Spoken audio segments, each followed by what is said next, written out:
Hello everyone. ഇന്നത്തെ ഇതൊരു mini വ്ളോഗാണ് കേട്ടോ. ദാവിദിൻ്റെ ഫ്രണ്ട് ആൻവിയുടെ ബർത്ത്ഡേ ആയിരുന്നു ഇന്നലെ. അപ്പോൾ സ്കൂളിൽ നിന്നൊക്കെ വന്ന് കുളിച്ച് ഫ്രഷായി ഞങ്ങളത് ആൻവിയുടെ വീട്ടിലേക്ക് പോയിക്കൊണ്ടിരിക്കുവാണ്. ആൻവി കഴിഞ്ഞ വീഡിയോസിലൊക്കെ എല്ലാവരും കണ്ടിട്ടുണ്ടാവില്ല അല്ലേ? അപ്പോൾ കുട്ടികളൊക്കെ കൂടെ കൂടുന്ന ഒരു ചെറിയ ഫംഗ്ഷൻ അത്രേ ഉള്ളൂ. അപ്പോൾ നമ്മൾ അങ്ങോട്ട് പോയിക്കൊണ്ടിരിക്കുവാണ്. വണ്ടി നമ്മൾ മെയിൻ റോഡിൽ തന്നെ പാർക്ക് ചെയ്തു. ദാവിദിൻ്റെ കയ്യിൽ ഗിഫ്റ്റ് ആയിരിക്കുന്നത്. തൊട്ടപ്പുറത്തെ കയ്യിൽ ഒരു ചെറിയ ഇൻവിറ്റേഷൻ കാർഡുണ്ട്. അത് സ്കൂളിൽ വെച്ച് ആൻവിയെ കൊടുത്താൽ അത്ര. അപ്പോൾ അത് വരുമ്പോൾ അതും കൊണ്ട് വരാവുള്ളൂ എന്നൊക്കെയാണ് പറഞ്ഞ് ഏൽപ്പിച്ചിരിക്കുന്നത്. അങ്ങനെ ഞങ്ങളിത് ആൻവിയുടെ വീട്ടിലെത്തിയിട്ടുണ്ട്. അപ്പോൾ ദാവീദ് ഗിഫ്റ്റ് കൊടുക്കുമായിരുന്നു. കൊടുത്തപ്പോൾ തന്നെ അത് ഓപ്പൺ ചെയ്ത് കാണണമെന്ന് പറഞ്ഞ് അതങ്ങനെ തുറന്നത് എല്ലാം പുറത്തെടുത്തിട്ടുണ്ട്.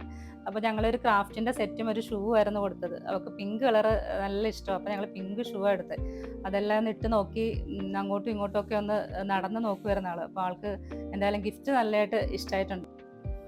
ഇവിടെ നല്ല ഭംഗിയായിട്ട് ഡെക്കറേറ്റ് ചെയ്തൊക്കെ വെച്ചിട്ടുണ്ട്. ആൻവിയ സ്കൂളിൽ പോയ ടൈമിൽ അവളുടെ ചേട്ടൻ സെറ്റാക്കിയത് ഇതെല്ലാം. അപ്പോൾ സ്കൂളിൽ നിന്ന് തിരിച്ചു വന്ന് ഇതൊക്കെ കണ്ടപ്പോൾ ആൾ നല്ല ഹാപ്പി ആയിട്ടിരിക്കുമായിരുന്നു. അതാ കുട്ടികൾ കൂടിക്കഴിഞ്ഞാൽ ഇവരുടെ മെയിൻ പ്ലേ ഏരിയ ഇവിടെ വന്നാൽ ഈ റൂമാണ്.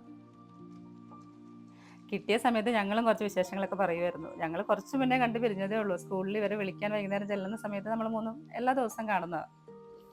അപ്പോൾ അതിന് കേക്ക് കെട്ടിയാനുള്ള ടൈമായി. അപ്പോൾ കേക്കൊക്കെ എടുത്ത് വെച്ച് ഒന്ന് ക്യാൻഡിലൊക്കെ വെച്ച് സെറ്റ് ചെയ്യുമായിരുന്നു. ആൻവിയുടെ 9th ബർത്ത്ഡേ ആണ് നമ്മൾ സെലിബ്രേറ്റ് ചെയ്തത്. അപ്പോൾ ടീംസൊക്കെ റെഡി ആയിട്ടുണ്ട്.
ഇത് ആൻവിയുടെ ചേട്ടനാണ്. നന്നായിട്ട് ഗിറ്റാറും വായിക്കും, പാട്ട് പാടുകയും ചെയ്യും. അപ്പോൾ ഇന്നലെ ഞങ്ങൾക്ക് വേണ്ടി നല്ലൊരു പാട്ട് പാടിത്തന്നതാണ്. പക്ഷെ ഇടയ്ക്ക് ഈ ബാക്ക്ഗ്രൗണ്ടിൽ കുട്ടികളുടെ ബഹളമൊക്കെ കേൾക്കുന്നതുകൊണ്ടാണ് ഞാൻ വോയിസ് ഇടാത്തത്.